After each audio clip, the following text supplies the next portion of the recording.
ನಡಬರಕ ಅಲಗಿನ ಗದ್ದಿಗೆ ನತ್ತ ನಡಬರಕದು ನೊಣ ಕುಂತ್ರ ಕತ್ತರಿಸಿ ಬೀಳಬೇಕು ಅಂತ ಅಲಗಿನ ಗದ್ದಿಗೆ ತಯಾರು ಮಾಡಿದ್ರು.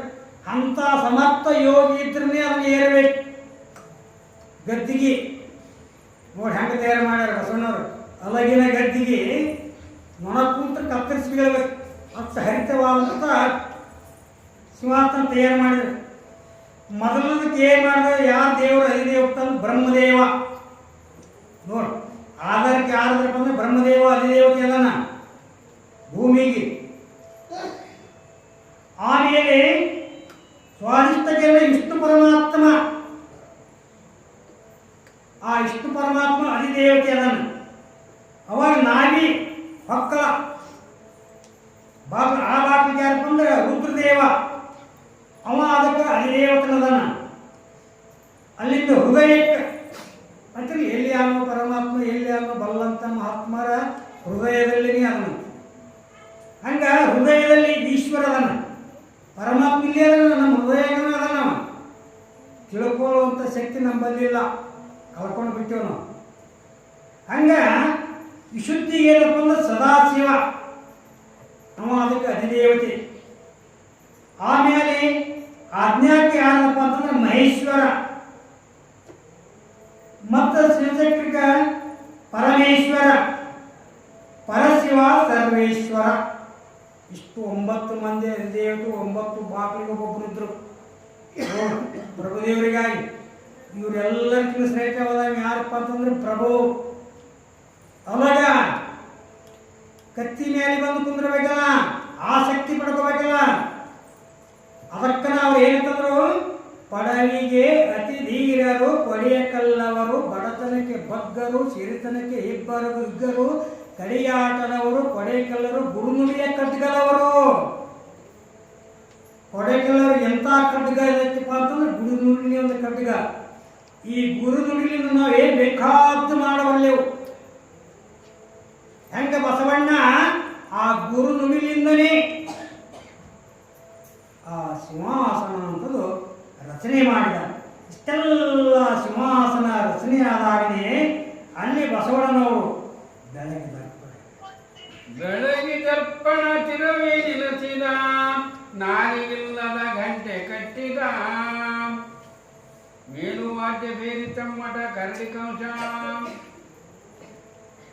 ಆಗ ಬಸವಣ್ಣವರು ಇಷ್ಟೆಲ್ಲ ಸಿಂಹಾಸನ ತಯಾರು ಮಾಡೋಣ ಮನೆಯಲ್ಲಿ ಬೆಳಗ್ಗೆ ದರ್ಪಣ ತಿರುವಿ ನಿಲ್ಲಿಸಿದ. ದರ್ಪಣ ಅಂತಂದ್ರೆ ಕನ್ನಡಿ. ತಾಯಿಯಂದ್ರೆ ಮುಖ ನೋಡ್ಕೊಳ್ತಾರೆ, ವಿಭೂತಿ ಹಚ್ಕೊಳಕ, ಕುಂಕುಮ ಹಚ್ಕೊಳಕ, ಸ್ನೋ ಪೌಡರ್ ಹಚ್ಕೊಳಕ. ಕನ್ನಡಿ ಹಿಂಗಿರ್ತದ.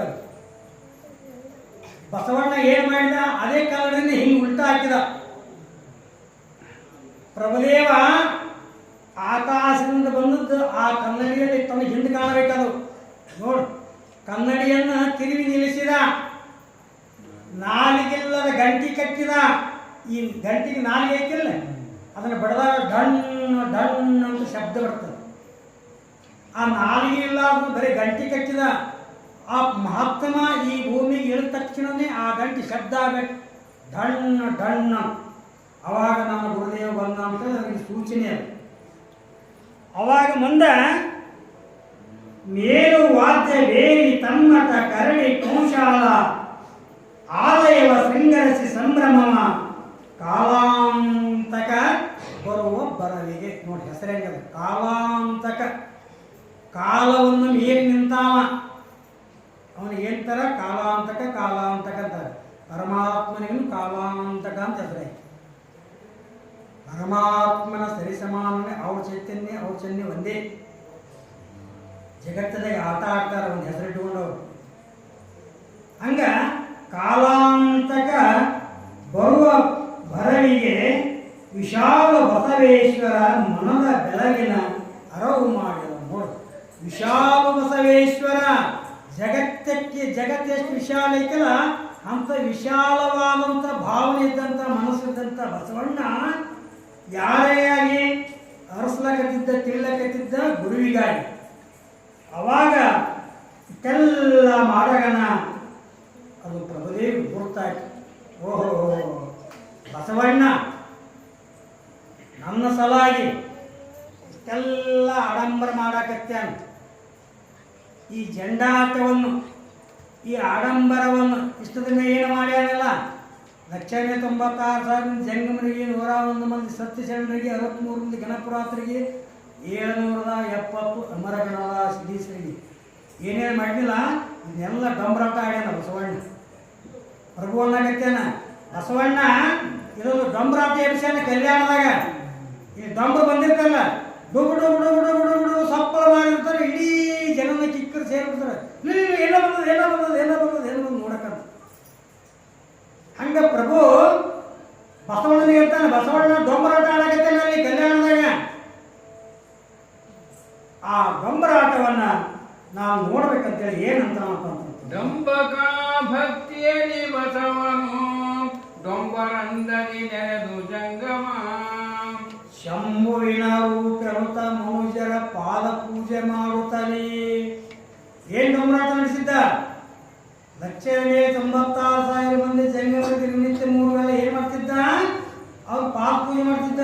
ಓಹೋ, ಇವ್ರು ಪರಮಾತ್ಮಪ್ಪ, ಇವ್ರು ಪರಮಾತ್ಮ ಸರಿಸಮಾನಪ್ಪ ಅಂತೇಳಿ ಪಾದ ಪೂಜೆ ಮಾಡ್ತಿದ್ದ. ತಾನೇ ಪರಮಾತ್ಮ ಇದ್ದು ಕೂಡ ಅವ್ರಿಗೆ ತಿಳಿಲಾರ್ದನೆ ಅವ್ರು ಪಾದ ಪೂಜೆ ಮಾಡ್ತಿದ್ದ. ಅದಕ್ಕೆ ಆ ಮನುಷ್ಯರ ಪಾದ ಪೂಜೆ ಮಾಡಕತ್ತೇನ ಬಸವಣ್ಣ. ಡೊಂಬರಾಟ ಹೆಂಗ ಆಡ್ತದ ಹಂಗೆ ಮಾಡ್ಲಾಕತ್ತೇನ. ತಾನೇ ಅಂತ ಪರವಸ್ತು ಅದಾನ ಇವ ಬಸವಣ್ಣ. ಇಂಥ ಪರವಸ್ತು ಅದನ್ನ, ಅವನ ಬಳಿ ಇಂಥ ಶಕ್ತಿ ಐತಿ, ಸಾಕ್ಷಾತ್ ಪರಮಾತ್ಮ ಅಂತ ಯಾವನು ತಿಳ್ಕೊಂಡಿಲ್ಲ. ತಮ್ಮ ಭಕ್ತ ಅಂತ ತಿಳ್ಕೊಂಡಾರ. ಇದನ್ನ ಈ ಜಂಜಾಟವನ್ನು ನಾವು ಕಿತ್ತು ಒಗಿಬೇಕು. ಡಂಬರಾಟ ನಡೆಸ್ಯಾನ, ಮನುಷ್ಯರ ಪಾದ ಪೂಜೆ ಮಾಡಕತ್ತೇನ, ಸಂಭ್ರಮದಿ ಬೇಡದ್ರೆ ಬೇಡವರಿಗೆ ಕೊಳ್ಳಕತ್ತೇನ. ಹೆಣ್ಣು ಬೇಡಿದ್ರೆ ಹೆಣ್ಣು ಕೊಟ್ಟ, ಹೊನ್ನ ಬೇಡಿದ್ರೆ ಹೊನ್ನು ಕೊಟ್ಟ, ಮಣ್ಣು ಬೇಡಿದ್ರೆ ಮಣ್ಣು ಕೊಟ್ಟ, ಏನೇನೋ ಕೊಟ್ಟ. ಅದು ಸರಿಯಾಗಿ ನಡೆಸ್ಕೊಂಡು ಹೋದ್ರೇನು? ಪುಂಡಾಟಿಯಿಂದ ಬಳ್ಳಾಟಿಯಿಂದ ನಡೆಸಿದ್ರೆ ಆಟ. ಅವಾಗ ಈ ಬೆಂಬಳಿಯ ಹರಿದು ಬಿಡುವೆ ನಿಂತ ಅಲ್ಲ ನಾನು. ಏನು ಬೆಂಬಲ ಇತ್ತಲ್ಲ, ಇದನ್ನ ಕಿತ್ತೊಗಿಬೇಕು ನಾನು ಅಂತೇಳಿ ಅಲ್ಲಮ ಪ್ರಭು ಯಾರ ರೂಪದಿಂದ ಮರ್ತಕ್ಕೆ ಇಳಿತನಪ್ಪ ಅಂತಂದ್ರೆ, ಇಳಿದ ಶೂನ್ಯ ಮಂಡಲದಿ ತಣಿಯಕ್ಕೆ ನಿಲಿಯಮೆಚ್ಚರಿಸಿ ಬುದ್ಧಿಯ ಇಳಿದ ಶೂನ್ಯ ಮಂಡಲದಿ ಕೆಳೆಯಕ್ಕೆ ನಿಳೆಯ ಮೇಲೆ ಆಶ್ಚರ್ಯ ಬುದ್ಧಿಯ. ಇಳಿ ಅಂದ್ರೆ ಪೃಥ್ವಿ, ಶೂನ್ಯ ಅಂತಂದ್ರೆ ಅಲ್ಲಿ ಏನಿಲ್ಲ. ಆ ಶೂನ್ಯ ಮಂಡಲದಂತ ಪ್ರಭುದೇವರು ಇಲ್ಲಿ ಇಳಿ ಎಂಬ ಈ ಭೂಮಿಗೆ ಒಂದು ವಿಕಾರ ರೂಪ ತಾಳಿ ಕಳೆಯ ಎಲ್ಲವನ್ನು ಅಳೆದು ಭಕ್ತಿಯ ಅವಕಳೆಯ ಮಾಡಿದನು. ತನ್ನ ತನ್ನ ರೂಪ ಏನಿತ್ತಲ್ಲ, ಆ ರೂಪವನ್ನು ಅಡಗಿಸಿ ಬಲಗ ಜಂಗಮ ಬಂದು ಗಣಪತಿ ಹೊಲವುತ್ತಿರೆ ಬಿದರ್ಗಂತೆಯಲ್ಲಿ ಎಳೆಯ ಜೌವನ ರೂಪ ಅಡಗಿಸಿ ಭಯಂಕರ ರೂಪದಲ್ಲಿ ತನ್ನ ಎಳೆಯ ಜೌವನ ರೂಪವನ್ನು ಅಡಗಿಸಿ ಭಯಂಕರ ರೂಪದಿಂದ ಈ ಭೂಮಿಗೆ ಇಳಿದಾಗನೇ ಅಲ್ಲಿ ಗಂಟೆ ಢಣ್ಣ ಬಸವಣ್ಣ ಜಾತ್ರ ಬಂದ ನನ್ನ ಗುರುನಾಥ. ಯಾಕೆ ನಾಲ್ಗೆಲ್ಲದ ಗಂಟೆ ಕಟ್ಟಿದ್ನ ಬಂದ. ಆ ಗಂಟೆ ಡಣ್ಣಂದಾಗನೇ ಅವಾಗ ಬಾಚಿ ತಾಳ ಜಾಗುಟಿ ಗೋರೆ ಮೆರಿತ ಗರಡಿ ಕೊಂಶಾಲ ಶಂಖ ಗಂಟಿಗಳು ಏಚೀರಿಗೆ ಹೆಗ್ಗಾಳಿ ಕಾಲಿ ಗೂರಿ ವಾದ್ಯ ಘೋಷವಾಗಲು 6-5 ಬಸವ ಬಂದು ದರ್ಪಣವ ನೋಡಿದನು. ಯಾವಾಗ ಗಂಟಿ ಎಲ್ಲ ಜಾಗಟಿ 9 ಥರದ ವಾದ್ಯದ ಘೋಷ ಆದವಲ್ಲ, ಅದಾಗ ಬಂದ ನನ್ನ ಗುರುನಾಥ ಭೂಮಿಗೆ ಬಂದು ಇಳಿದಾನ. ಎಲ್ಲಿ ಇಳಿದಾನ ನೋಡ್ಬೇಕಂದ್ರೆ ಬಂದು ಕನ್ನಡಿ ನೋಡಿದ. ಕನ್ನಡಿ ನೋಡಿದಾಗ ಅಲ್ಲಿ ಏನಾಗ್ತದಪ್ಪ ಅಂತಂದ್ರೆ, ಪಟ್ಟಣವ ಸಿಂಗರಿಸಿದನು ತನಿ ಹಚ್ಚಿದನು ಪರಿಚರನ ಬೀದಿಗೆ. ಅವಾಗ ಇಷ್ಟೆಲ್ಲ ಆದಾಗನೇ ಎಲ್ಲ ಮುಂದೆ ಬಸವಣ್ಣನವರು ಆ ಕಲ್ಯಾಣ ಬಂದ್ಬಿಡ ವಿಖಾರ ಕ್ಷೇತ್ರಿಗೆ ಪಡೆದರು. ಯಾರು? ಪ್ರಭುದೇವರು. ಅವ್ರು ಇಳ್ಕೊಂಡ ಸ್ಥಾನ ನೋಡು. ನೀವು ಯಾರು ಹೋಗಲಾರ್ದ ಜಾಗದಾಗ ಅಲ್ಲಿ ಇಳ್ಕೊಂಡಿದ್ರು. ಮಹಾತ್ಮರು ಇವರು, ಪರೀಕ್ಷೆ ಮಾಡಕ್ಕೆ ಬರೋರು ಇವರು ಮಹಾತ್ಮರನ್ನ. ಹಂಗ ಅಲ್ಲಿ ಹೇಳ್ಕೊಂಡಿದ್ದ. ಇಲ್ಲಿ ಇವರು ಎಲ್ಲ ಶೃಂಗಾರ ಮಾಡಿದ್ರು. ಕಲ್ಯಾಣ ಪಟ್ಟಣ ತಳಿಗೆ ತೋರಣ, ಮಹಾತ್ಮ ಬಂದಾರಪ್ಪ, ಶರಣ ಬಂದಾರಪ್ಪ, ಸತ್ಪುರುಷರು ಬಂದಪ್ಪ, ನನ್ನ ಆರಾಧ್ಯ ಗುರು ಬಂದಾರಪ್ಪ, ಅವನು ಕರ್ಕೊಂಡ್ಬರು ಅಂತೇಳಿ ಎಲ್ಲ ಶೃಂಗಾರ ಮಾಡಿದ್ರು. ಅಲ್ಲಿದ್ದಂಥ 4 ಥರದ ಜಂಗಮರು ಏನಿದ್ರಲ್ಲ ಅವರಂತಾರೆ, ನೋಡಬೇಕು ಇವನ ಗುರುವನು, ನಮ್ಮಂತಾಡಿದರೆ ಕೂಡಿಕೊಂಬುವೆವು, ನಾಡಾರ ರೂಪಿಲೆ ಬಂದರೆ ಹೊರಗೆ ಹೋಗುವೆವು. ನೋಡಿ ಜಂಗಮರು ಇವರು ಬಸವಣ್ಣನ ಕಡೆಯಿಂದ 3 ವೇಳೆ ಪಾದ ಪೂಜೆ ಮಾಡಿಸ್ಕೊಂಡು ಪರಮಾತ್ಮ ಸ್ವರೂಪ ಅಂತ ಅನಿಸ್ಕೊಂಡವರು ಜಂಗಮರು ಇವರು. ಏನಂತಾರ ನೋಡ್ಬಲೆ, ಎಷ್ಟು ದಿನ ನಮ್ಮನ್ನ ಪರಮಾತ್ಮ ಅಂತ ತಿಳ್ಕೊಂಡಿದ್ದ ಬಸವಣ್ಣ, ಈಗ ಅವನು ಗುರು ಅಂತ. ಅವ ಹೆಂಗಿರ್ಬೇಕು? ನಮ್ಕಿನ ಶ್ರೇಷ್ಠ ಇರ್ಬೇಕು, ನಮ್ಕಿನ ಚಂದ ಇರ್ಬೇಕು, ನಮ್ಕಿನ ಅಂದಿರ್ಬೇಕು, ನೋಡೋರ ಕಡೆಗೆ ಅಗೋಮಿಗೆ ಕಾಣ್ತಿರ್ಬೇಕು. ನೋಡು ಹೆಂಗೆ ಕಾಣ್ತಾನೆ, ಇವ ವಿಕಾರ ಹೋಗ್ತಾ ಬಂದಾನ, ಇದಕ್ಕಾಗಿ ವಿಕಾರ ಹೋಗ್ತಾ ಬಂದಾನ. ಈ ಜಂಗಮವ್ರು ಹಿಂಗೆ ತಿಳ್ಕೊಂತಾರೆ, ಹಿಂಗೆ ಮಾಡ್ತಾರಂತೇಳಿ, ಹಿಂಗೆ ನಾಟಕ ಆಡ್ತಾರಂತೇಳಿ ತನ್ನ ರೂಪ ಬದಲಿ ಮಾಡ್ಕೊಂಡು ಬಂದಿದ್ದ ಅವನು. ನೋಡಮ್ಮ ಚಲೋ ಇದ್ದ, ಚಂದ ಇದ್ದ, ಅಂದಿದ್ದ ಅಂದರೆ ಕೂಡ್ಕೊಂಬಮ್ಮ, ಇಲ್ಲೊಂದು ಹೊರಗೆ ಆಗಮ್ಮ.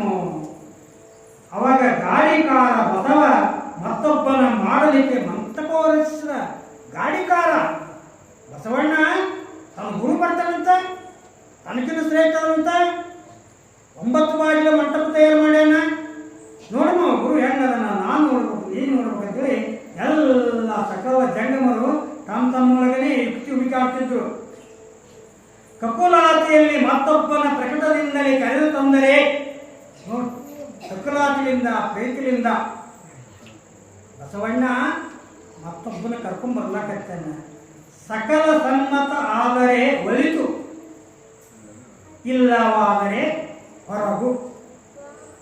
ಈಗೇನು ಬರ್ಲಾಕತ್ತಾನವ, ನಮಗೆಲ್ಲ 1,96,000 ಮಂದಿ ಜಂಗಮರಿಗೆ, ಎಲ್ಲ ಶರಣ ಪ್ರಮುಖರಿಗೆ ಹೌದು ಅನ್ಸಿಲ್ಲಪ್ಪ ಅಂತಂದ್ರೆ ಅವ್ರಿಗೆ ಕುಡುಮಂತ, ಇಲ್ಲ ಅಂತಂದ್ರೆ ನಾವು ಹೊರಗಾಗುಂಪ ಅಂತೇಳಿ ಬಂದು ಪುರಾತ ಗಣ ಸಹಿತ ವೃಂದ ಎಲ್ಲರೂ ನೆರೆದು ಬಸವನ ಮಂದಿರವ ಹೊರಹೊಂಟು ಬರುತ್ತೀರಿ ರಾಜಬೀದಿಯೋರು.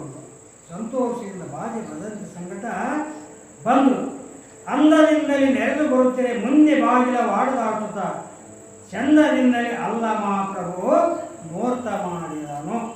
ಏನು ಅಲ್ಲಿ ಕ್ಷೇತ್ರಿಗಳ ಹೇಳ್ಕೊಂಡಿದ್ನಲ್ಲ, ಅಲ್ಲಿ ಬಂದು ಮುಹೂರ್ತ ಮಾಡಿದ್ದಲ್ಲ ಪ್ರಭು ನೋಡಿದ, ಯಾರು ಬಸವಣ್ಣ ನೋಡಿದ. ಸದ್ಗುರುನಾಥ ನನ್ನ ಭಕ್ತಿ ಪರೀಕ್ಷೆ ಮಾಡಬೇಕಂತೇಳಿ ತನ್ನ ನಿಜರೂಪವನ್ನಂಥದ್ದು ಭಂಗ ಮಾಡಿ ವಿಕಾರ ರೂಪ ಕುಷ್ಠರೋಗ, ಆ ಕುಷ್ಠರೋಗದಿಂದ ಬಂದಾನ ಅಂತೇಳಿ ಅಂದಲಿಲ್ಲ ಅವರು.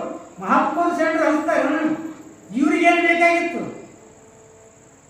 ಚಂದ ಅಂದ ಪಾತ್ರದವ್ರು ಬೇಕಾಗಿತ್ತು ಇವರಿಗೆ. ಹೀಗೆ ಪಾತ್ರದಾಕಿ ಬಂದ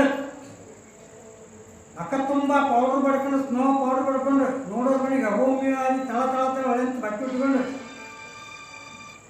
ಅರೆ ಮಕ್ಕಳೇ ಆಗಿ ಡ್ಯಾನ್ಸ್ ಮಾಡಿದ್ದವ್ರು ಹೆಂಗ ರೂಪಕ್ಕೆ ಬರಲಾದವರು ಇವರೆಲ್ಲ. ಆದರೆ ಬಸವಣ್ಣ ರೂಪಕ್ಕೆ ಮರಳಾಗಲಿಲ್ಲ, ನಿರಾಕಾರಕ್ಕೆ ಮರಳಾದವ, ಆಕಾರಕ್ಕೆ ಮರಳಾದವಲ್ಲ ಬಸವಣ್ಣ, ನಿರಾಕಾರಕ್ಕ ಮರಳಾಗ್ತವ. ಕಾಣುತ್ತಲೇ ಸಾತಾಂಗ ದೀರ್ಘದಂಡದಲ್ಲಿ ಪ್ರಾಣೋತ್ಕರಣಿಗೆ ಅಡ್ಡ ಬೀಳಲು, ಜಾಣತನದಲ್ಲಿ ಮಾಯ ಮರ್ದನನೇ ಮನಿಗೆ ದಯವಾಗು. ಇದು ಸಾತಾಂಗ ನಮಸ್ಕಾರ ಹಾಕಿಲ್ಲ. ಇವನು ಮಾರೆ ಕಟ್ಟು ಹೊಲಸು ದುರ್ಗಂಧ ನಾರ ಕತ್ತಿಯದು. ಆ ಹೊಲಸು ದುರ್ಗಂಧ ನಾಡ ಹೋಗಿ ಸಾತಾಂಗ ಹಾಕ್ಯಾನ ಬಸವಣ್ಣ ಅಂತೇಳಿ ಇವರೆಲ್ಲರೂ ಅಂದಕತ್ತಿದ್ರು. ತಿಳಿದಿವ್ರಿಗೆಲ್ಲರಿಗೆ ಬಸವಣ್ಣ ತಲೆ ಕೆಟ್ಟರಲ್ಲಿ ಬುದ್ಧಿ ಹೀನಾಗ್ಯದ. ಹೊಲಸು ದುರ್ಗಂಧ ನಾರವನಿಗೆ ಹೋಗಿ ಸಾತಾಂಗ ಹಾಕ್ಲಕತ್ಯಾನ. ಅವಾಗ ಪ್ರಭುವೇ, ಪರಮಾತ್ಮರೇ, ನನ್ನ ಅರಮನೆಗೆ ನೀವು ಬರಬೇಕು ಅಂತ. ಅವಾಗ ಯಾರು ಪ್ರಭುದೇವರಂತ, ಅಪ್ಪ ಬಸವ, ನಾನು ಎದಕ್ಕೂ ಒಂದಾಗಲ್ಲ, ನೋಡು ನನ್ನ ಆಕಾರ ಹೆಂಗೈತಿ, ಕೆಟ್ಟ ಹೊಲಸು ದುರ್ಗಂಧನ ಆಡ್ತೀನಿ, ಗಂಗಿ ಸೊಪ್ಪದು, ಹೆಂಡದ ಮಗಿ ಹೆಗಲ ಮೇಲೆ ಸತ್ಕಾರ ಐತಿ, ಕೊರಳಲ್ಲಿ ರುಂಡಮಾಲಿ ಐತಿ.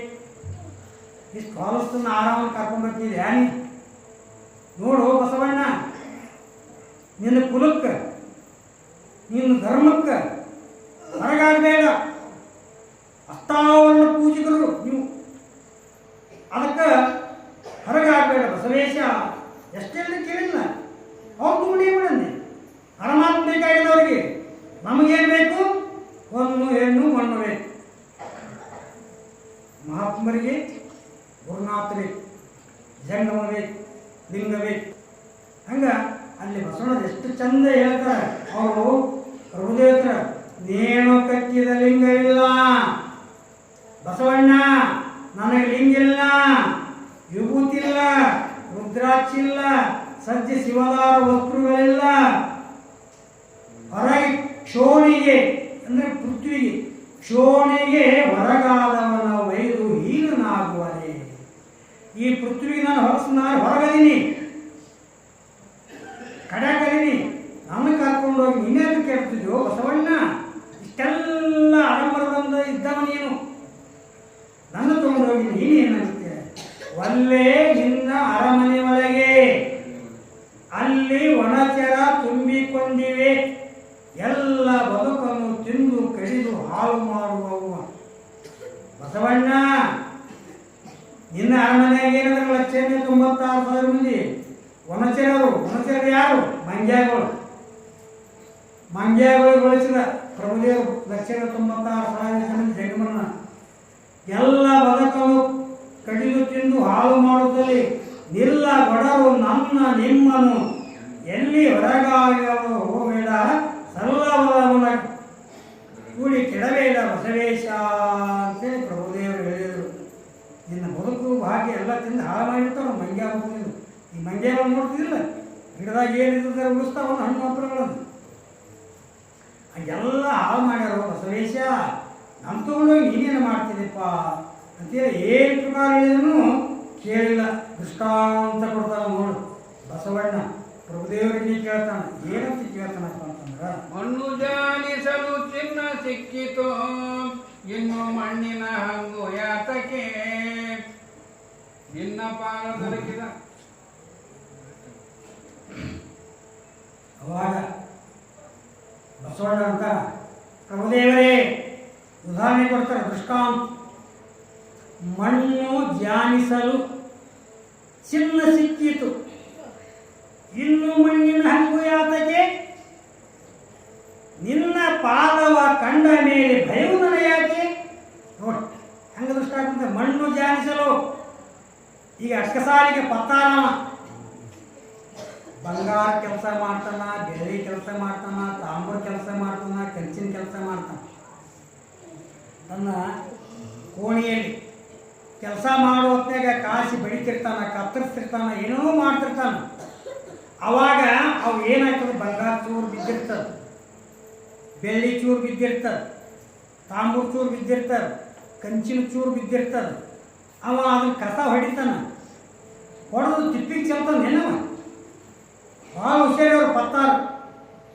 ಒಂದು ಮೂಲ್ಯಾಗ ಸ್ಟಾರ್ಟ್ ಮಾಡ್ತಾನ, ಒಂದು ಬುಟ್ಟ್ಯಾಗ ಹಾಕಿ. ಅವಾಗ ಜಾಲಗಾರ ಬರ್ತಾನ ಅವ್ರ ಮನೆಗೆ, ಪತ್ತಾರು ಮನೆಗೆ ಬೂದಿ ಕೊಂಡುಕೊಂಡು ಹೋಗ್ತಾನೆ. ಅವ್ರ ಮನೆಗೆ ಬಂದವ ಜಾಲಗಾರ. ಏ ಪತ್ತಾರಗೌಡ, ಎಷ್ಟು ಕಿಮ್ಮತ್ತು ಆಗ್ತದೆ ಹೇಳಪ್ಪ ನಿನ್ನ ಬೂದಿ ಅಂತ. ಅವ 10,000 20,000 ರೂಪಾಯಿ ಹೇಳ್ತಾನೆ. ಯಾಕಂದ್ರೆ ಎಲ್ಲನೂ ಇರ್ತದೆ, ಬಂಗಾರ ಇರ್ತದೆ, ಬೆಳ್ಳಿ ಇರ್ತದೆ, ತಾಮ್ರ ಇರ್ತದೆ, ಹಿತ್ತಾಳೆ ಇರ್ತದೆ, ಎಲ್ಲ ಇರ್ತದಿಲ್ಲ. ಹಂಗೆ ಅದನ್ನು ತಗೊಂಡು ಹೋಗಿ ತಾನು ತನ್ನ ಮನೆಯಲ್ಲೇ ದೊಡ್ಡ ಒಂದೆರಡು ಪಾತ್ರೆ ತೊಗೊತಾನೆ, ಅದರಲ್ಲಿ ನೀರು ಹಾಕ್ತಾನೆ. ಆ ಬೂದಿ ಓಟು ಅದ್ರಾಗ ಸುರುತ್ತಾನೆ, ಸುರುವಿ ಕೈ ಆಡಿಸ್ತಾನೆ. ಕೈ ಆಡಿಸಿದಾಗ ಮ್ಯಾಗ ಬೂದಿ ತೇಲ್ತದೆ, ಅದನ್ನು ಜಾಲಿಗೆಯಿಂದ ಬಸಿತಾನೆ. ಮತ್ತೊಮ್ಮೆ ನೀರು ಹಾಕಿ ಮತ್ತೆ ಕೈ ಆಡಿಸ್ತಾನೆ. ಮತ್ತೆ ಓಟು ಕಸರೆಲ್ಲ ಮ್ಯಾಗ ಬರ್ತದೆ. ಅದನ್ನು ಆ ಜಾಲಿಗೆ ರೂಪದಲ್ಲಿ ಮತ್ತೆ ತೊಳಿತಾನೆ. ಕೆಳಗೆ ಏನು ಉಳಿತದ? ಬಂಗಾರ ಚೂರ, ಬೆಳ್ಳಿ ಚೂರ, ತಾಮ್ರ ಚೂರ ಉಳಿತದಿಲ್ಲ.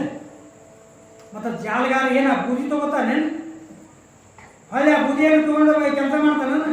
ಬಂಗಾರ ಬೆಳ್ಳಿ ತಾಮ್ರ ಹೆಂಗೆ ತೊಗೊತಾನಲ್ಲ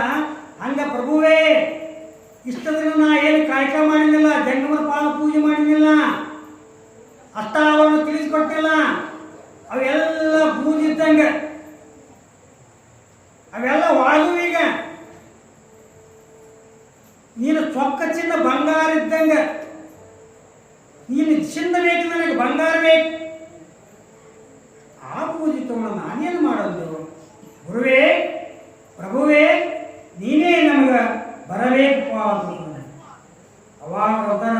ಬ್ಯಾಡು ಬಸವೇಶ, ಬ್ಯಾಡು, ನನ್ನ ಮಾತು ಕೇಳು, ಹೊಸ ದುರ್ಗನ್ನು ನಾಡ್ತೀನಿ, ಅನ್ಯ ಜಾತಕ್ಕೆ ಹೊರಗದೀನಿ, ನನ್ನಿಂದ ಶಿವಾಚಾರಕ್ಕೆ ನೀವು ಹೊರಗಾಗಬೇಡ. ನೀ ಶಿವಾಚಾರ ಅಷ್ಟಾವರಣ ಪೂಜೆ ಆಚರಿಕ ನೀನು, ಅದಕ್ಕೆ ನೀನು ಹೊರಗಾಗಬೇಡ ಬಸವೇಶ. ಎಷ್ಟು ನಾನಾ ಪ್ರಕಾರವಾಗಿ ಹೇಳಿದ್ರು ಕೂಡ ಬಸವಣ್ಣ ಒಪ್ಪಲಿಲ್ಲ ಅದಕ್ಕೆ.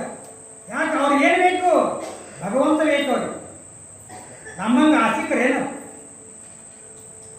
ಹಂಗ ಬೇಡವೇನಂತಲೇ ಹೇಳಿಕೊಂಡೇವಪ್ಪ. ಈಗ ನೀವು 3 ದಿನಗಳಿಂದ ಕಾಡ್ಲಾಗತ್ತೀನಿಯಪ್ಪ ಬಸವಣ್ಣ, ನನ್ನನ್ನು ಕರ್ಕೊಂಡು ಹೋಗ್ಬೇಕಾಗಿತ್ತಪ್ಪ ಅಂತಂದ್ರೆ ನಾನೇನು ಸಾಮಾನು ತಂದಿನ ಅವನ್ನೆಲ್ಲ ಹೊತ್ಕೋಬೇಕು ನೋಡಪ್ಪ. ಆವಾಗ ಪಿಡಿದು ಸುರಿಯ ಗಡಿಗೆ ಬರಲಿ, ಕಡಿದ ಮಾಂಸದ ಗುರಿಯ ಮೈಯಳು, ಎಡದ ಹತ್ತಲಿ ಕವಡಿ ಕಂಕರೆ ಸಪ್ತಕರ ಹೊತ್ತ. ನೋಡಿ ಬಸವಣ್ಣ ಗುರುವಿನಿಗಾಗಿ ಅವ್ರೇನು ತಂದಿದ್ರಲ್ಲ ಅವನ್ನೆಲ್ಲ ತಗೊಂಡ. ಅವಾಗ ಗುರುವಿನ ಎತ್ತೊಳಕ್ಕೆ ಹೋಗ್ತಾನ. ಕೈ ಹಿಡಿದ್ರೆ ಕೈ ಕಿತ್ತದ, ಕಾಲು ಹಿಡಿದ್ರ ಕಾಲು ಕಿತ್ತದ. ನೋಡು ನಾಟಕ ಮಾಡ್ಲಾಕತ್ತೇನವ, ಹಂಗೆ ಪರೀಕ್ಷೆ ಮಾಡ್ತಾನೆ ಗುರುನಾಥನವನ್ನ. ಬಡತನ ಕೊಟ್ಟು ನೋಡ್ತಾನ, ತಿಳ್ಕೊರಿ ನೀವು. ನಮಗೆ ಶ್ರೀಮಂತಿಗಿರಿ ಕೊಟ್ಟು ನೋಡ್ತಾನ. ಬಡತನ ಇದ್ದಾಗ ನಮ್ಮದು ಭಾವ ಮನಸ್ಸು ಹಂಗೆ ಇರಬೇಕು. ನಮಗೆ ಭಗವಂತ ಶ್ರೀಮಂತಿಗಿರಿ ಕೊಟ್ಟಾಗ ನಮ್ಮ ಮನಸ್ಸು ಹಂಗೆ ಇರಬೇಕು. ಅಂದ್ರೆ ಇದು ಗಟ್ಟಿ ಬೀಜ ಅಂತಾನ.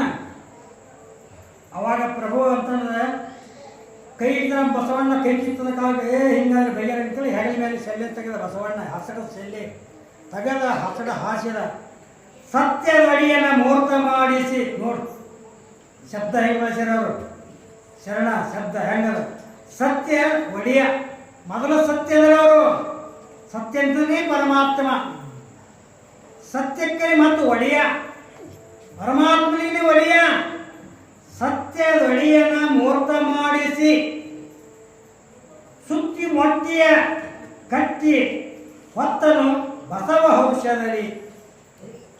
ಮಟ್ಟಿಗೆ ಕಟ್ಟಿದನು ಪ್ರಭುದೇವನ ಕುಂದಿರಿಸಿ ಕಟ್ಟಿ ತಲೆ ಮೇಲೆ ಹೊತ್ತುಕೊಂಡು ದಾರಿ ಬಿಟ್ಟ. ಅವಾಗ ಪ್ರಭು ಇನ್ನ ಪರೀಕ್ಷೆ ಮಾಡ್ತಾನ, ಇನ್ನಾರೇ ಬಿಟ್ಟು ಹೋಗ್ತಾನಂತ. ನೋಡಿ ಹೆಂಗೆ ಪರೀಕ್ಷೆ ಮಾಡ್ತಾನೆ ಗುರುನಾಥ್. ಯಾವ ಪ್ರಕಾರವಾಗಿ ಪರೀಕ್ಷೆ ಮಾಡ್ತಾನಪ್ಪ ಅಂತಂದ್ರೆ, ರಸಿಕೆ ಕಿವಿನ ರಂಧ್ರ ಶಿರುಷದಿ ಬಸಿವ ಸರ್ವಾಂಗ ದಾರಿ ಗಟ್ಟುತ್ತ.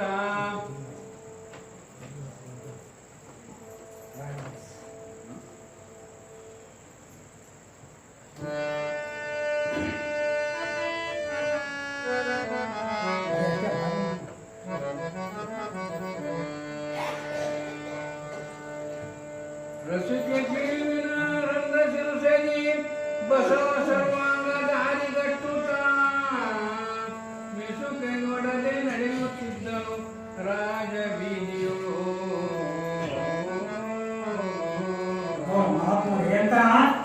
ರಸಿಕೆ ಕಿವಿನ ರಂಧ್ರ ಸೋಣಿತ ಶಿರುಷದಿ ಬಸಿವ ಸರ್ವಾಂಗ ದಾರಿ ಗಟ್ಟುತ್ತ. ಮಿಸುಕಗೊಡದೆ ನಡೆಯುತ್ತಿದ್ದನು ರಾಜವೀರ್ಯೋ.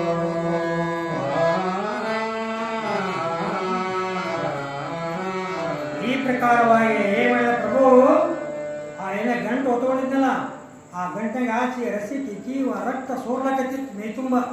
ಬಿಟ್ಟು ಹೋಗ್ಲಿ ಅಂತ ಇಷ್ಟು ಮಾಡಿದ್ರೆ ಬಿಟ್ಟು ಹೋಗ್ಕೊಂಡಂತ ಬಸವಣ್ಣನನ್ನ. ಹಸು ಮಕ್ಕಳು ಹಿರಿಯ ವೃದ್ಧರು ಎಸೆವ ಸ್ತ್ರೀಯರ ಸೋಮವು ಬಸವಯ್ಯೇ ದುರ್ಬುದ್ಧಿ ಹುಟ್ಟ್ಯದ, ತಲೆ ಕೆಟ್ಟದ, ಹೊಲಸು ನಾರುವಂತ ತಲೆ ಮೇಲೆ ಹೊತ್ಕೊಂಡು ತಿರುಗ್ಲಾಕತ್ತೇನಲ್ಲಪ್ಪ ಅಂತೇಳಿ ಎಲ್ಲರೂ ಮಾತಾಡಕತ್ತಾರೆ. ಯಾತನ ಕಾರಣಗಳು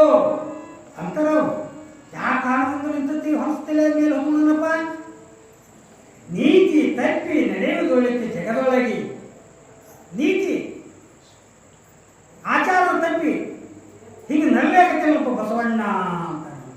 ನಾಥವನು ತಾನು ತಲೆ ಮೇಲೆ ಹೊತ್ತು ತಿರುಗುತ್ತಲೇ ಕೆಟ್ಟ ಹೊಲಸು ದುರ್ಗಂಧನ ಆಡ್ತದ. ಇಂಥ ಹೊಲಸನ ಆಡುವಂಥ ನಾಥ ತಲೆ ಮೇಲೆ ಹೊತ್ಕೊಂಡು ತಿರುಗಲಾಗತ್ತೇನಪ್ಪ. ಇವನು ಬುದ್ಧಿ ಭ್ರಮೆ ಆಗ್ಯದ, ಕೆಟ್ಟದ. ಅಜಾತ ಆರೂಢ ಅಲ್ಲ ಮಮತ ತಂದ ನರಮನಿಗೆ. ನೋಡು, ಅಜಾತ ಜಾತಿಗೆ ಮೀರಿದವ, ಧರ್ಮಕ್ಕೆ ಮೀರಿದವ. ಇದನ್ನ ನಾವು ತಿಳ್ಕೊಂಡು ಮೊದಲ ಪರಮಾತ್ಮನಿಗೆ ಯಾವ ಜಾತಿನೂ ಇಲ್ಲ, ಯಾವ ಧರ್ಮನೂ ಇಲ್ಲ. ಭಗವಂತ ಹೆಂಗಂತ ಬಯಲು ಸ್ವರೂಪ ಅದನ್ನ. ಬ್ರಹ್ಮ ಎಂಬುದು ಬಯಲು, ಬಯಲಲ್ಲಿ ನಂಬಿ ಕಾಂಬದು ನೆಳಲ ಜ್ಞಾಪಕ ತಮಂದ ಚಾಲೇಸ ಹರಿವದು ಅರಹುನಿಂದಲ್ಲಿ. ಭಗವಂತ ನಿರಾಕಾರ ರೂಪದನ, ಕಣ್ಣಿಗೇನು ಆಕಾರ ಕಾಣ್ತಾನೇನು ಹಂಗ ಅಂತ ಅಜಾತ ಹೊರವತ್ತುವಂಥ ಅಲ್ಲಮನಾಥ ತಂದನ ಅರಮನೆಗೆ. ಅಲ್ಲಿ ಬಂದಂಥ ಶರಣರು ಹೊರಗಿರುವ ಸಖಿಯರ ಅಕ್ಕನಾಗಮ್ಮ ನಿಲ್ಲೋಚನದ ಇನ್ನುಳಿದಂಥ ಎಲ್ಲ ಶರಣೆಯರು ಏನಿದ್ರಲ್ಲ, ಆರತಿ ಕಳಸ ತಂದು ಬೆಳಗ್ಗೆ ಶರೀರಕ್ಕೆ ಎಲ್ಲ ಎಡಕವಲಕ ನಿವಾಳಿ ಇಟ್ಟು ಮನೆ ಕರ್ಕೊಂಡು ಇವ್ರು ಏನು ಮಾಡಿದ್ರು ಹೋಗ್ತದ ಶರಣೆಯರು. ಅದೇನು ಕೀವು ರಕ್ತ ಹೊಲಸು ದುರ್ಗಂಧ ನಾರ್ಸುತ್ತಲ್ಲ, ಯಪ್ಪ ಇದು ಮಹಾಪ್ರಸಾದ ಐತೆ ಅಂತೇಳಿ ಆ ಹೊಲಸು ನಾರುವಂಥ ಕೀವು ರಸಿಕೆ ರಕ್ತ ಎಲ್ಲವನ್ನ ತಮ್ಮ ಮೇಗೆ ಸರ್ಕೊಂಡು ಓ ಇದು ಮಹಾಪ್ರಸಾದ ಅವರಿಗೆಲ್ಲ ಮಹಾಪ್ರಸಾದ, ನಮಗೆ ದುರ್ಗಂಧ. ಹೌದಾ? ಮಹಾತ್ಮರಿಗೆ ಅದು ಮಹಾಪ್ರಸಾದ, ಶರಣರಿಗೆ ಮಹಾತ್ಮರಿಗೆ, ನಮಗೆ ಹೊಲಸು ದುರ್ಗಂಧ. ಹಂಗ ತಮ್ಮ ಶರೀರಕ್ಕೆಲ್ಲವ ಸವರಿಕೊಂಡರು. ಪರಮ ಪದವಿ ಸಾಯೋಜ್ಜಿ ಪದತ್ವಿನೇ ಪಡೆಯುವಪ್ಪ ಇವತ್ತಂತಾರವರು. ನೋಡು ಅಂಥದ್ದು ತಮ್ಮ ಮೈತುಂಬ ವರ್ಷಗಳು ಇವತ್ತು ನಮಗೆ ಸಾಯೋಜ್ಜಿ ಪದವಿ ಸಿಗ್ತಲ್ಲಪ್ಪ. ಮಹಾತ್ಮರ ಪ್ರಸಾದ ನಮ್ಮ ಮೈತುಂಬ ನಾವು ಹಚ್ಕೊಂಡೇವಲ್ಲಪ್ಪ. ನಾವು ಇವತ್ತು ಪುನೀತರಾದೇವಪ್ಪ ಅಂತಂದಾಗ ಮಂದಿರದ ಒಳ ಹೋಗುತ್ತಾ ಸ್ವಾಮಿಯ ಮುಂದೆ ಇಳವಿ ಸೆರಗು ಬಿಚ್ಚುತ್ತ ಸೌಂದರ್ಯ ಕೋಟಿ ಸೂರ್ಯಪ್ರಭೆಯಲ್ಲಿ ಹೊಳೆವ ಬೆಳಗಿನಲ್ಲಿ.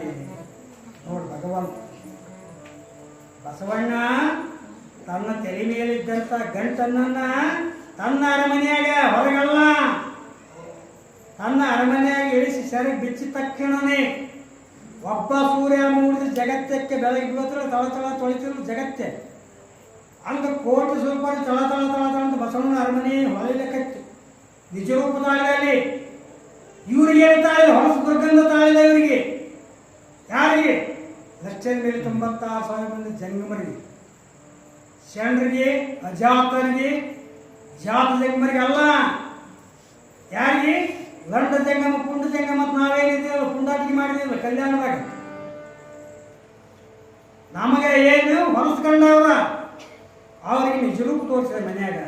ಅವಾಗ ಎಲ್ಲರನ್ನು ಹೊರಗಣ ಮಂದಿರ ಒಳಗನೆ ಸಂತೋಷದಿಂದನೇ ಅವಾಗ ಬಸವ ಏನ್ ಮಾಡ್ತಾರೆ, ಹೊಸಗಿ ಉತ್ಸಾಹಿ ಹಂಶಾಬ್ದಿ ಮೇಲೆ ದಟ್ಟಿರು ಮೋರೆಗಳ ವ್ಯವಹಾರ ಎಲ್ಲ ಜಂಗಮರು ಏನ್ ಮಾಡಿದ್ರು,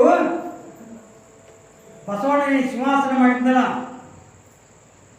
ಇಪ್ಪ ಗುರುವೇ ಪ್ರಭುವೇ ಪರಮಾತ್ಮರೇ ನಿಮ್ಮ ಸಲಾಗಿ ನಾನು ಸಿಂಹಾಸನ ತಯಾರು ಮಾಡಿದ್ವಿ. ನೀವು ಆ ಸಿಂಹಾಸನ ತೀರ್ಥ ಚಕ್ಕನ ಏರಿ ಆ ಸಿಂಹಾಸನ ಕುಳಿತು ಬಿಟ್ಟ ಪ್ರಭು. ನೋಡಿ ಎಷ್ಟು ಶಕ್ತಿ ಐತಿ ಭಗವಂತನಲ್ಲಿ. ಅವಾಗ ಮೊಣ ಕುಂತ್ರ ಕತ್ತರಿಸ್ಬೇಕು ಅಂತ ಸಿಂಹಾಸನದಲ್ಲಿ ಹೋಗಿ ಕುಳ್ಕೊಂಡ. ಅವಾಗ ಇಲ್ಲಿ ಅಂತ ಜಂಗಮರು ಗಂಟೆ ಹೊಡ್ಯಾಕತ್ತಿದ್ರು. ಅಲ್ಲಿ ಪ್ರಸಾದಕ್ಕೆ ಬರ ಗಂಟೆ ಹೊಡಿತಿದ್ರಲ್ಲ, ಯಾಕೆ ಒಬ್ಬರಲ್ಲ ಇಬ್ಬರಲ್ಲ, ಸಾಲಿ ಬಿಡಕ್ಕೆ ಗಂಟೆ ಇರ್ತಾವಲ್ಲ, ಆ ಗಂಟೆ ಹೊಡೆದಂಗೆ ಬಸವಣ್ಣನಿಗೆ ಎಲ್ಲರೂ ನೆನಪು. ನಾನು ನೋಡಿ ನೀರು ನೆನಪು ಬೆಳೆದು ಜೇಂಕರಿಸಿದ ಕೋಪಲಿ ಉರಿಯುವಾಗಿ ಹೊತ್ತಿರಂದಲಿ ಗುರುಕುಡಿಸಿದ ನಂದಿ ಕಂಬವ ಏರಿ ಹೊರಗು ಶಿವಾಚಾರಕ್ರಿಯಕ್ಕೆ ಹೊರಗು ಕೋಲ್ಕೊಡೆ ಕುಲದ ಮಾರ್ಗಕ್ಕೆ ಹೊರಗು ಇರುವರು 3 ಲೋಕಕ್ಕೆ ನಾದವೇರಿಸಲು. ಇವರೆಲ್ಲರೂ ಆ ನಂದಿ ಕಂಬವೇ ಗಂಟಿ ಬರ್ಸಕತ್ತಿದ್ರು. ಗಂಟೆಗೆ ಬಸವಣ್ಣಗೆ ತಲೆ ಕೆಟ್ಟದ ದುರ್ಗನ್ನ ಆರಿಸಿದ್ದಾನೆ, ಅವನು ಕುಲ್ದನ್ನು ಹೊರಗಿಡಮು ಅಂತೇಳಿ ಹೇಳ್ತಿದ್ರು. ಅವಾಗ ನೋಡಿದ್ದಿಲ್ಲಪ್ಪ ನೀನು ಗುಣ, ಇಂಥ ಗುಣ ಮಾಡಿಕೊಂಡಿಲ್ಲಪ್ಪ ಅಂತೇಳಿ ಎಲ್ಲರೂ ಹೋಗಿ ಎಲ್ಲಿ ಕುಂತರು, ಕೆರೆ ದಂಡಿಗೆ ಕುಂತರು. ಎಲ್ಲಿಗೆ ಹೋಗ್ತಾರೆ? ಹೊಟ್ಟೆ ಹಸ್ತದ, ಜಳಕ್ಕಿಲ್ಲ, ಜಾಪತ್ರ ಇಲ್ಲ. ಹೋಗಿ ಕೆರೆದಂಡಿ ಕುಂತು ಒಂಟಿ ಕೆರೆದಂಡಿ ಕುಂತು ಅವಾಗ ಇಲ್ಲಿ ಅಂತಾರೆ, ಪ್ರಭುದೇವರು ಕೇಳ್ತಾರೆ, ಎಷ್ಟು ಚಂದ ಕೇಳ್ತಾರೆ ಬಸವಣ್ಣವ್ರಿಗೆ. ಪಂಕ್ತಿ ಪಂಕ್ತಿಗಳ ಎಡೆಗಳಿಟ್ಟು ಬಸವೇಶ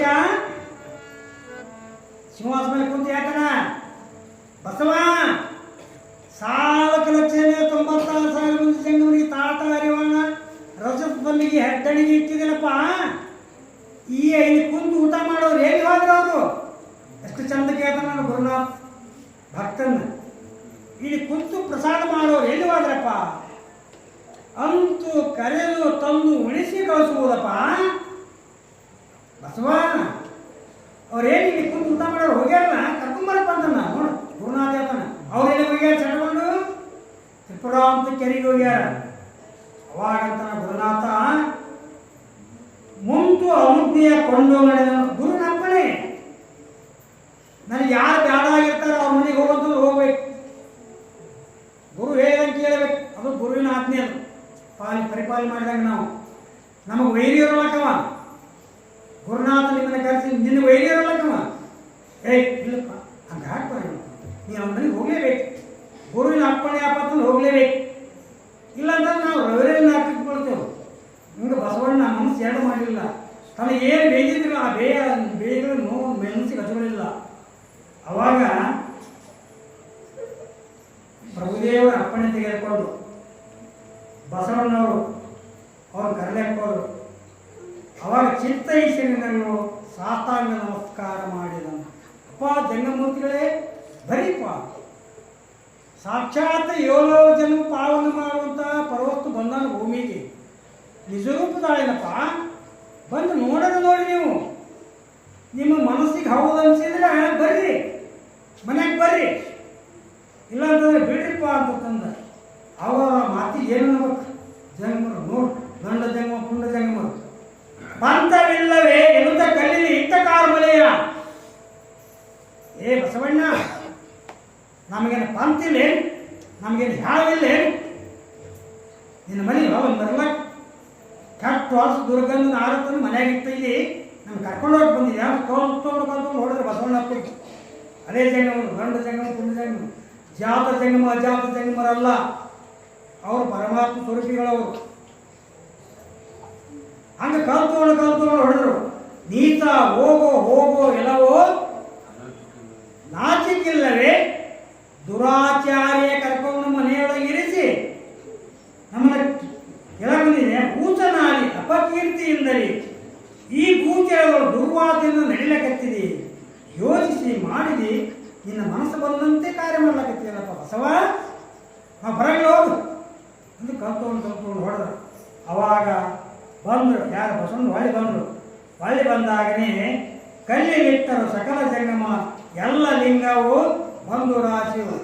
ಹ್ಯಾಂಗೆ ಕಲ್ತ್ಕೊಂಡು ಹೊಡೆದ್ರಲ್ಲ ಅವರು ಜಂಗಮೂರ್ತಿಗಳು, ಅವ್ರು ಕೊಳ್ಳಂತ ಲಿಂಗ ಎಲ್ಲಿ ಬಂದವು? ಪ್ರಭುದೇವರೇನು ಬಸವಣ್ಣ ಅರಮನೆ ಕುಂತಿದ್ನಲ್ಲ, ಅವನು ಮುಂದೆ ಬಂದು ಬಿದ್ದು ಲಿಂಗಗಳು. ಅವಾಗ ಅಲ್ಲಿ 196,000 ಜಮ ಆದವು ಎಲ್ಲ ಲಿಂಗಗಳು. ಅವಾಗ ನಿಲ್ಲದೇತ ಬಸವ ಬಂದನು. ಬಾರಪ್ಪ ಬಸವ ಬಾ, ನಿನಗೆ ಅವ್ರು ಹೊಡೆದ್ರೆ ಕಣ್ಣಿಲೆ ಬಾಯಿಗೆ ನೋಡು, ಅದೇ ಕಳ್ಳ ರೂಪದಿಂದ ಅವ್ರ ಲಿಂಗ ಬಂದು ಬಿದ್ದ ನೋಡು ಬಾ ಅಂತೇಳಿ ಅವ್ರು ಕರೆದರು. ಅಲ್ಲಮ್ಮ ಪ್ರಭುವಿಗೆ ತಾ ನಮಸ್ಕರಿಸಿ ಹೇಳಿದನು. ನೋಡಿ ಸ್ಟಾವ್ ಬೆಳೆದ ಬಡಿಸಿಕೊಂಡು ಬೇಯಿಸಿಕೊಂಡು ಅಲ್ಲಮ್ಮ ಪ್ರಭುವಿಗೆ ನಮಸ್ಕಾರ ಮಾಡಿ ಹೇಳಿದ. ಅವಾಗ ಅವರು ಸ್ನಾನ ಮಾಡೋದು ಬಟ್ಟೆ ಬಿಸ್ತಾರ, ಒಬ್ಬರು ಕೊಳ್ಳಾಗನು ಲಿಂಗನೇ ಇರಂಗಿಲ್ಲ. ಯಪ್ಪ ಇಬ್ರು ಕೂಡಿ ಏನೋ ಮಾತು ಮಾಡಿದಂಗೆ ನಾಟಕ ಆಡಾಕತ್ತಾರ ಅವರು. ಈಗ ಬರೇ ಲಿಂಗ ಶಾಳ್ಕೊಂಡಾರ. ಅಕಸ್ಮಾತ್ ನಾವು ಅವರು ಅರಮನೆಗೆ ಹೋಗಿ ನಮ್ಮ ಪ್ರಾಣನ ತಗೋತಾರ ಅವರು. ನಾವು ಹೋಗ್ಬೇಕು, ನೀವು ಹೋಗ್ಬೇಕು ಅಂತೇಳಿ ಎಲ್ಲರನ್ನು ಜಳಕ ಮಾಡಿ ಬಸವಣ್ಣರ ಅರಮನೆಗೆ ಬರ್ತಾರೆ. ಬೆತ್ತರ ಒಡೆದು ಜಂಗಮ ಮಾರ್ಜನ್ಮದಿ ನೊಂದು ಮನದಳು ಬಜ್ಜ ಬಾಪುರೆ ಬಸವ ಅಲ್ಲಮ ಮಾಡಿ ಕೌತುಕವ. ಇವರಿಬ್ಬರು ಏನೇನು ನಾಟಕ ಮಾಡ್ಲಾಕಪ್ಪ. ಹೋಗಬೇಕು ಎನ್ನುತ್ತಲೇ ಎಲ್ಲರೂ ತಸಿಬಿಸಿ ಮಾಡುತ್ತಾಗಲಿ, ಬ್ಯಾಗ ಹೋಗದಿದ್ದರೆ ಎಮ್ಮಯ್ಯ ಪ್ರಾಣ ಹಾನಿಗಳು. ನಾವು ಅಕಸ್ಮಾತ್ ಹೋಗಲಿ ನಮ್ಮ ಪ್ರಾಣನ ತಗೊಂತಾರ ಅಂತೇಳಿ ಅವರೆಲ್ಲರೂ ಬರುವಂತರಾಗ್ತಾರೆ.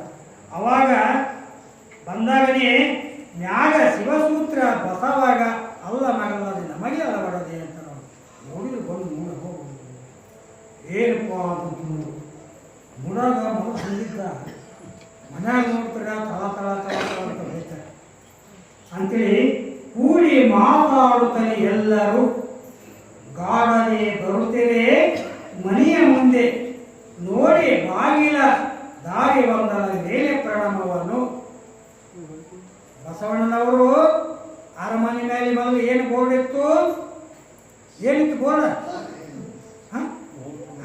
ಅಷ್ಟೈತಿ ಸಾರ್ಥಕ ನಾ ಬೋರ್ಡ್ ಹೇಳಿದ್ದಕ್ಕಲ್ಲ ಬಸವಣ್ಣವರ ಅರಮನೆ ಮೇಲೆ ಬೋರ್ಡ್ ಏನಿತ್ತು ಓಂ ನಮ ಶಿವಾಯ ಅಂತಿತ್ತು ಷಡಕ್ಷರ ಪ್ರಣಾಮ ಎಲ್ಲ ಜಂಗಮೂರ್ತಿಗಳು ಎಲ್ಲ ಶರಣ ಪ್ರಮುಖರು ಓಂ ನಮ ಶಿವಾಯ ಓಂ ನಮ ಶಿವಾಯ ಓಂ ನಮ ಶಿವಾಯ ನಂದ ಬಸವಣ್ಣ ಅರಮನೆ ಬರ್ತಿದ್ರು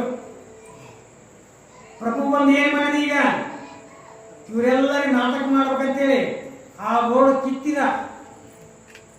ಕಿತ್ತಿ ಏನು ಮಾಡಿದ ಅಲ್ಲಾಹು ಅಕ್ಬರ್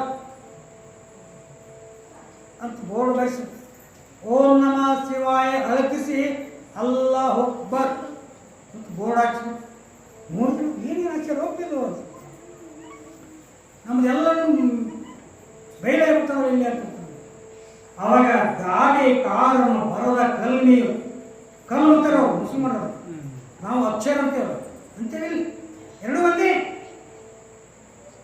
ಆ ಶಬ್ದ ಬೇರೆ ನಾವು ಅಕ್ಷರ ಅಂತೇವೆ ಅವರ ಕಲಂ ಅಂತಾರೆ ಮುಸಲ್ಮಾನ ಗಾಡಿ ಕಾರನ್ನು ಬರದ ಕಲ್ಮಿಯ ಆಡಿ ಜೀವೇದಿ ಅಂದ್ರೆ ನಾಲಿಗೆ ಆಡಿ ಜೀವೇದಿ ನುಡಿದು ವಲಯಕ್ಕೆ ಕೂಡಿ ಅಲ್ಲಮ ನಗುತ್ತ ನಡೆಸಿದ ಬಂದ ಜಂಗಮರನು ಬರಿಯೋ ಜಂಗಮೂರ್ತಿಗಳೇ ಬರಿಪ್ಪ ಚಟಗಳು ಹೋಗ್ಬೇಕಪ್ಪ ಹೋಗಿದ್ರಲ್ಲ ಬಂದ್ರಲ್ಲ ಬರಿಪ್ಪ ನೋಡು ಗುರುವಿನ ಮೇಲೆ ಎಷ್ಟು ಅಂತ ಕರೆದಿಲ್ಲ ಕಲ್ತುಕೊಂಡು ಹೊಡೆದನ್ನು ಕರೆದ ಬೇಗದನ್ನು ಕರೆದ ಹೊಡೆದನ್ನು ಕರೆದ ಬರಿಪ್ಪ ಜಂಗಮೂರ್ತಿಗಳೇ ಬರಿಪ್ಪ ಅಂತ ಎಲ್ಲರನ್ನು ಕರೆಯುವಂತನ ನಂದಿ ಆಗಮ ಲೀಲೆ ಮಹಾತ್ಮೆಯ ಮುಂದೆ ಬರೆದು ಓದಿ ಹೇಳಲು ಒಂದೇ ಭಾವನೆ ಕೇಳಿದವರಿಗೆ ಮುಕ್ತಿ ಸಾಧನವು ಬಂದ ದುರಿತವ ದೂರ ಮಾಡುವ ಚಂದ್ರ ರವಿಗಳು ಇರುವ ಪರಿಯಲ್ಲಿ ಕಂದುಗಳನ್ನು ಕೃಪೆಯ ಮಾಡುವ ಸಂದೀಪದ ಮುಗಿ ಕಾವ್ಯಕರ್ತರು ಕೊನೆ ಬರೀತಿರೋ ಅಧ್ಯಾಯ ಮುಗಿದ ಇದನ್ನು ಬರೆದು ಓದಿ ಹೇಳಿದವರ್ಕಿಂತಲೂ ಒಂದೇ ಭಾವದಿಂದ ಒಂದೇ ಮನಸ್ಸಿನಿಂದ ಏಕಚಿತ್ತದಿಂದ ಏನು ಕೇಳಿದ್ರೆ ನಿಮಗೆ ಮುಕ್ತಿ ಆಗ್ತದಂತ ನಾವು ಇಷ್ಟೆಲ್ಲ ಚೀರೆ ಆಡಿ ಹೋರಾಡಿ ಹೇಳಿದ ಮುಕ್ತಿ ನಮಗಿಲ್ಲ ಓದ್ಯಾಡಿಗಳಿಲ್ಲ ಹೇಳಿದವರಿಗಿಲ್ಲ ನೀವು ಒಂದೇ ಭಾವದಿಂದ ಒಂದೇ ಮನಸ್ಸಿನ ಚಿತ್ತಿಟ್ಟು ಕೆಳಗತ್ತೀರ ತಾಯಂದರು ಅಣ್ಣಂದರು ತಮ್ಮದೇ ಹಂಗೆ ನಿಮಗೆ ಮುಕ್ತಿ ಆಗ್ತದಪ್ಪ ಹೆಂಗೆ ಮುಕ್ತಿ ಆಗ್ತದ ಈ ಜಗತ್ತಿನಲ್ಲಿ ಚಂದ್ರ ಸೂರ್ಯ ಅದರಿಲ್ಲ ದಿನನಿತ್ಯ 24 ತಾಸು ಬೆಳಗ್ತಾರಿಲ್ಲ ಅವರು 12 ತಾಸ ಸೂರ್ಯ ಬೆಳಗ್ತಾನೆ 12 ತಾಸ ಚಂದ್ರ ಬೆಳಗ್ತಾನೆ ಆ ಚಂದ್ರ ಸೂರ್ಯರು ಇರುವೊಳಗಿನ ನಿಮ್ಮ ಜನ್ಮ ಪಾವನ ಮಾಡುವಂತ ಮಹಾಪೂರ್ಣ ನಾನು ಬರೆದಿಟ್ಟಿನಂತಾರೆ ಮಹಾತ್ಮರು ಅಂತ ಪೂರ್ಣ ಐತೆಪ್ಪ ಈ ಪೂರ್ಣ ಆರಿಸಿದವರಿಗೆ ನಿಮಗೆ ಮುಕ್ತಿನೇ ಆಗ್ತದೆ ಅಂತೇಳಿ ಆ ಕಾವ್ಯಕರ್ತರು ಹೇಳ್ತಾರೆ ನಮ್ಮೆಲ್ಲರಿಗೂ ಅವ್ರ ಮುಕ್ತಿ ಆಗಲಿ ಈಗ 2-3 ದಿವಸ ಗುರುಗಳು ಇದ್ದಿಲ್ಲ ಪೂಜಾರಿ ಮಾನ್ಯದಿಲ್ಲ ಸರಳ ನಿನ್ನೆ ಒಬ್ಬರು ಪೂಜೆ ಬಂದಿದ್ರು ಆ ಪೂಜೆಗಳನ್ನು ನಡೆಸಿದೆವು 3 ದಿವಸ ಏನೋ ಕಳ್ಕೊಂಡೇವು ಹಂಗಾಗಿತ್ತು ನಮಗೂ ಹಂಗೆ ಈ ಪೂಜೆ ಸಿಕ್ಕ ನಮಗೆ 3 ದಿನದ ಅವ್ರ ಆಶೀರ್ವಚನ ಐತಿ ಈಗ ಹೆಂಗ ಜಾಲಗಾರ ಆ ಪೂಜೆ ತೊಗೊಂಡಲ್ಲ ಬಂಗಾರ ಚಿನ್ನನೇ ತೊಗೊಂಡಲ್ಲ ಹಂಗೆ ಬಂಗಾರ ಚಿನ್ನ ನಮಗೆ ಸಿಕ್ಕಾರೀಗ ಅವರು ಈಗ ಅವರೆಲ್ಲ ದೇವಸ್ಥಾನ ಅಡ್ಡಾಡಿ ಬಂದಾರ ಎಲ್ಲ ಮಹಾತ್ಮರ ದರ್ಶನ ತಗೊಂಡು ಬಂದಾರ ಆ ಮಹಾತ್ಮರ ದರ್ಶನ ತಗೊಂಡು ಬಂದಂಥ ಮಹಾತ್ಮರ ದರ್ಶನ ನಾವು ತಗೋಬೇಕೇವು ನಮ್ಮ ಪುಣ್ಯ ಅಂತ ಹಂಗೆ ಎಲ್ಲ ಮಹಾತ್ಮರ ದರ್ಶನ ತೆಗೆದುಕೊಂಡು ಬಂದಂಥ ನಮ್ಮನ್ನು ಉದ್ಧಾರ ಮಾಡುವಂಥ ಆರಾಧ್ಯ ಗುರುಗಳಾದಂಥ ಪೂಜ್ಯರ ಆಶೀರ್ವಾದವನ್ನು ಕೇಳಿ ಆಮೇಲೆ ಮುಂದಿನ ಕಾರ್ಯವನ್ನು ನೋಡೋಣ.